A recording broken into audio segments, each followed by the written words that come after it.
so much motherfucking design on right now. Break it down, bring it back, make it clap. I got 3 old thoughts, new block, wear that thing. Bitches on my line, and you know. Assalamualaikum warahmatullahi wabarakatuh. Om Swastiastu, salam namo buddhaya, salam kebajikan.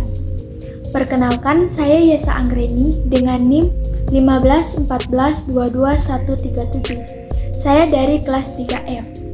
Saya dari jurusan Pendidikan Guru Sekolah Dasar, Fakultas Ilmu Pendidikan Universitas Negeri Gorontalo. Nah, pada kesempatan kali ini saya akan memaparkan materi mengenai pengembangan bahan pembelajaran di sekolah dasar.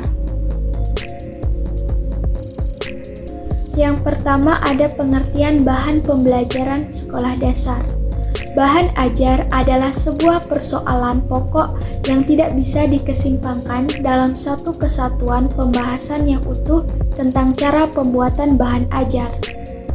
Bahan ajar merupakan bagian dari sumber belajar, dan bahan ajar adalah segala bentuk bahan yang digunakan untuk membantu guru atau instruktur dalam melaksanakan kegiatan belajar mengajar.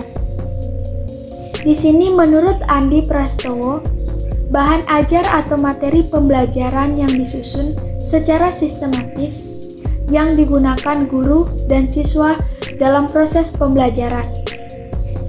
Bahan ajar adalah seperangkat sarana atau pembelajaran yang berisikan materi pembelajaran, metode, batasan-batasan, dan cara mengevaluasi yang didesain secara sistematis dan menarik dalam rangka mencapai tujuan yang diharapkan, yaitu mencapai kompetensi atau subkompetensi dengan segala kompleksitasnya. Nah, ada beberapa jenis-jenis bahan ajar, diantaranya terdiri dari yang pertama handout. Handout adalah segala sesuatu yang berisikan kepada peserta didik ketika mengikuti kegiatan pembelajaran. Kemudian ada juga yang mengartikan handout sebagai bahan tertulis yang disiapkan untuk memperkaya pengetahuan peserta didik. Guru dapat membuat handout dari beberapa literatur yang memiliki relevansi dengan kompetensi dasar yang akan dicapai oleh siswa. Saat ini handout dapat diperoleh melalui download internet atau menyandur dari berbagai buku atau sumber lainnya. Yang kedua yaitu ada buku, yaitu sebagai bahan ajar yang merupakan buku yang berisi ilmu pengetahuan hasil analisis terhadap kurikulum dalam bentuk tertulis. Buku disusun dengan menggunakan bahasa sederhana, menarik, dilengkapi gambar, keterangan, dan daftar pustaka. Buku akan sangat membantu guru dan siswa dalam mendalami ilmu pengetahuan sesuai dengan mata pelajaran masing-masing. Secara umum, buku dibedakan menjadi 4 jenis. Buku sumber, yaitu buku yang dapat dijadikan rujukan, referensi, dan sumber untuk kajian ilmu tertentu. Biasanya berisi suatu kajian ilmu yang lengkap. Buku bacaan, yaitu buku yang hanya berfungsi untuk bahan bacaan saja, misalnya cerita, legenda, novel, dan lain sebagainya. Ada buku pegangan, yaitu buku yang bisa dijadikan pegangan guru atau pengajar melaksanakan proses pembelajaran. Ada buku bahan ajar atau buku teks, yaitu buku yang disusun untuk proses pembelajaran dan berisi bahan-bahan atau materi pembelajaran yang akan diajarkan. Yang ketiga, modul. Modul merupakan bahan ajar yang ditulis dengan tujuan agar siswa dapat belajar secara mandiri tanpa atau dengan bimbingan guru. Oleh karena itu, modul harus berisi tentang petunjuk belajar, kompetensi yang akan dicapai, isi materi pembelajaran, dan informasi. Adapun karakteristik bahan pembelajaran sekolah dasar.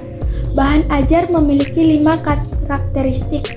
Yang pertama yaitu karakteristik bahan ajar self-introductional, yaitu bahan ajar yang dapat membuat siswa mampu mempelajarkan diri sendiri dengan bahan ajar yang dikembangkan. Oleh karena itu, di dalam bahan ajar harus terdapat tujuan yang dirumuskan dengan jelas dan memberikan materi pembelajaran yang dikemas ke dalam unit-unit atau kegiatan yang lebih spesifik. Yang kedua yaitu karakteristik bahan ajar self-contained, yaitu seluruh materi pembelajaran dari satu unit kompetensi atau subkompetensi yang dipelajari terdapat di dalam satu bahan ajar secara utuh. Yang ketiga, karakteristik bahan stand-alone, terdiri dari yaitu bahan ajar yang dikembangkan tidak tergantung pada bahan ajar lain atau tidak harus digunakan bersama-sama dengan bahan ajar lainnya.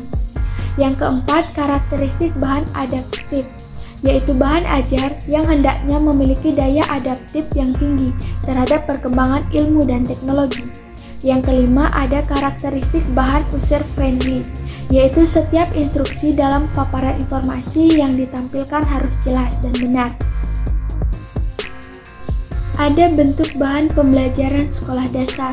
Yang pertama, bahan ajar cetak atau printed. Bahan ajar cetak lebih banyak bisa ditampilkan dalam banyak bentuk.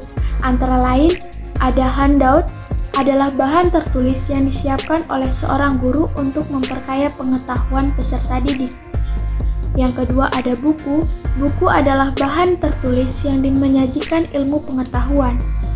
Ada modul, yaitu adalah sebuah buku yang ditulis dengan tujuan agar peserta didik dapat belajar secara mandiri tanpa atau dengan bimbingan guru. Sehingga modul berisi paling tidak tentang segala komponen dasar bahan ajar yang telah disebutkan sebelumnya. Ada wildcard, adalah bahan cetak yang biasanya berupa bagan siklus atau proses atau grafik yang bermakna, menunjukkan posisi tertentu. Ada foto atau gambar yang memiliki makna yang lebih baik dibandingkan dengan tulisan. Yang kedua, bahan ajar dengar atau audio. Yang pertama ada kaset atau piringan hitam, kaset yang direncanakan sedemikian rupa sehingga menjadi sebuah program yang dapat dipergunakan sebagai bahan ajar. Ada radio, yaitu media dengar yang dapat memanfaatkan sebagai bahan ajar. Dengan radio, peserta didik bisa belajar sesuatu. Yang ketiga, bahan ajar pandangan dengar atau audio visual. Ada video atau film. Umumnya program video telah dibuat dalam rancangan lengkap sehingga setiap akhir dari penayangan video siswa dapat menguasai satu atau lebih kompetensi dasar. Ada orang atau narasumber. Orang sebagai sumber belajar yang dapat dipandang dan didengar.